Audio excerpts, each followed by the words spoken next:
Yeah, sanibonani guys. On this particular video siyaqhubeka ke sifunda ke udaba lukaLesego, as I had to split video into two because it was very long. Ngase split into two kwenzela ukuthi one long video is going to be boring, so I guess we've watched part 1 lena ke ngizoyenza ibe part 2 ukuze sizo understand uLesego njengoba bebhale udaba lwakhe phansi lwaseluba lude kakhulu. So this one is the continuation of part 1. Okay, let's mawubuka le video usubuya buka part 1 uLesego echaza udaba lokudlula kwengane yakhe ayizala ke noNdhuna Oberon. My son was found dead facing up in the bedroom, according to our paramedics, right? The police have not taken a statement from the helpers who, according to uNdhuna, were minding the baby. What happened then to the baby? What is this? Remember, umama wengane lolo ke ekhala bafethu uyabhala phansi emphakathini. Why does he want to bury the child so quickly? Ngoba kuthi ubhuti efuna ukungcwaba ingane masi ufuna yonke into yenzeke nje kuphazima kweso, ufuna ukuthi umama wengane engabi khona, umndeni ungabi khona, akwenziwa na death certificate ukuthi ubhuti sevele wahlanganisa yonke into nje masishe ukuthi ingane ayingcwatshwe. Yazini uthi we are with the cops here. uNdhuna is carrying on with the burial at 2 o'clock. Shuthi mhlambe lelo langa ingane eshone ngalo ufuna ukuthi ingcwatshwe lelo langa, something like that.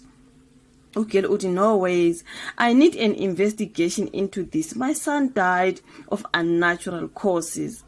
This guy proceeded with the burial while we were waiting for our interdict to be granted by the judge, and he was already informed the same. Angazi noma ingane ishone namhlanje yangcwatshwa kusasa noma ishone lelo langa yangcwatshwa lelo langa. Some scary stuff that is happening there. He confirmed the burial time for 4 p.m, but when the police arrived at the cemetery, they had already concluded with the burial. Yabona yonke into isheshile mntakabawo. So kuningi ngoLesego bafethu yakhala ngengane yakhe. Let me see there. I think this was so salty. We would like to express our sympathy to and condolences to Amanchati Pinky Lesego Beka. Is it Beka or Pase? I do not know bafethu. On the loss of a son, Kaone Beka. That's why they are saying Pase. Maybe Beka is the same. I do not know. Mhlambe you guys mhlambe confusion yana. Maybe zimbili bong. Okay. But anyways, who was officially declared dead after a cryptic phone call from her baby daddy, and also the records from her home office declaring Kaone deceased due to unnatural causes dated 23 October. So now the goal of this petition and possible letter, I think so kune petition bafethu njengoba uLesego wakhala emphakathini ngengane yakhe, abantu bayamzwela abazwelana naye bafethu, kune petition ke abantu bakhala ukuthi lo bhuti akwenziwe iplan ngaye ngoba ikona into ayenzile ngengane. Why all this nonsense that is happening? According to the stories shared by uLesego, umntana Kaone Beka was confirmed, was 3 years, something like confirmed buried on the 25th of October, which is yesterday bafethu, and this you are watching this video tomorrow. Umntana was confirmed dead on the 25th. For me, this is yesterday.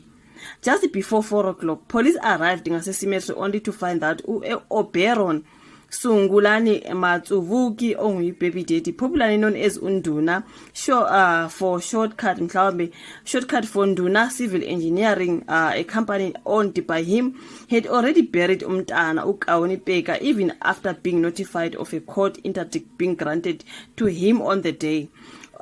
All this comes after uLesego exposed uNdhuna on Saturday, 19 October, for sexually assaulting their son. Yeah, how old was the son? So this guy also sexually assaulted the son, uLesego, and also making the claims of child neglect.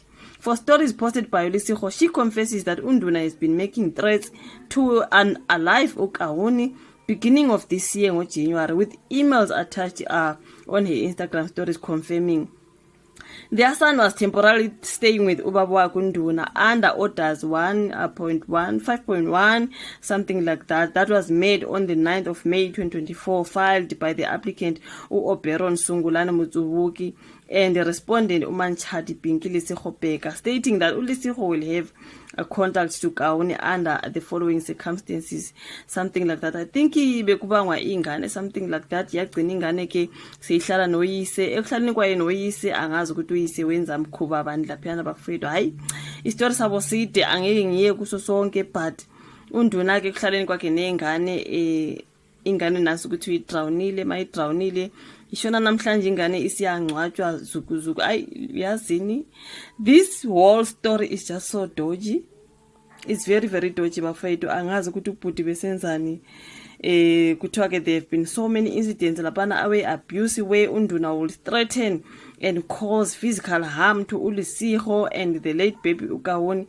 So as a result ke through everything uLesego has been suffering from but is Stockholm syndrome, a coping mechanism to a captive and or abusive situation. This has been both draining on her health and that of her family and those in her support. Udaba lukaLesego luningi bafethu ivideo ingaba 30 minutes long. Indlela endaba ibuhlungu futhi umntana ushonile uyise umncwaba yedwa akafuni umuntu mabefika namaphoyisa ubhuti vele you ayingeke bafethu. Mina I do not care ngizabantu bephikisana ukuthi he's from Zimbabwe, he's from Limpopo. We never know ukuthi wako, but I do not care. All I care about into ayenzile, it's so satanic. It's very very satanic, very evil, because mtakaba ukanti kwenzekeni ngomntana. Like really what happened ngomntana bafethu? Like hayi asazi ke bafethu. Sizosaba nje nokuhambisa ingane zethu koyise. Hayi cha ngeke. Yena umntana omncane kanje ezandleni zikayise vele engekho uma wakhe. For me nje no. I think ubhuti bekaloko ipheka into yakhe ipheka bafethu wayipheka yazi yavuthwa. Why engafuna uLesego eduze nomntana kongasekhoyo efuna ukwenza yonke into yedwa? Kanti what are you doing? And the fact that ujahe khona ukumncwaba on your birthday, kube kuthiwa ukhona futhi umfowethu nayo owangcwatshwa on your birthday, like yo hayi chaba muthu shema umuntu mbona umesabe. You guys, umuntu mbona umesabe. This is a very scary story. Angifundanga konke ngoba vele indendende yendaba, but udaba nje olesabekayo okucaca khona ukuthi ubhoti ngathi hayi mntakaba, what are you doing? Hayi kuningi bafethu kodwa shame ingane yazi kuyadlalwa ngengane kulamalanga. Kuyadlalwa ngengane, sizala izingane sizalela abanye abantu ukuthi benze imikhuba yabo ngengane zethu bafethu. Ukuthwala umuntu 9 months is not a joke, hey?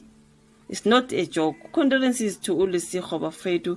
Ayikho nhle. Sonke le story sakhe asikho mnandi tu. Nje for me, wow. I don't care where he's from. I don't really care. But he's a very evil person, hey? He's an evil human being. Uze wenze yonke into uma wengane engeke ufuna ukwenza wedwa. What are you doing? Why are you doing it alone? Nakhona ngokusheshsha ujaheni wenzani? Uphekani? Hi, this is so dodgy and satanic. But anyways, lona dabete bafethu siluzwile ke ngoLesego. May the baby's soul rest in peace. I'm so sorry this happened to him, and I'm so sorry to udade uLesego onguma wengane. Konke lokho kwenzekayo kumbi shem. Let's hope she gains strength and ekugcineni kuyogcina uNkulunkulu bafethu. The devil is a liar. Ekugcineni kuyogcina uNkulunkulu. That's what I always say. Ngiyabonga kakhulu ubuka ivideo noma isinde, ngiyaxolisa kakhulu. Like it, subscribe, share. Sobonana futhi kwenye elandelayo. Bye.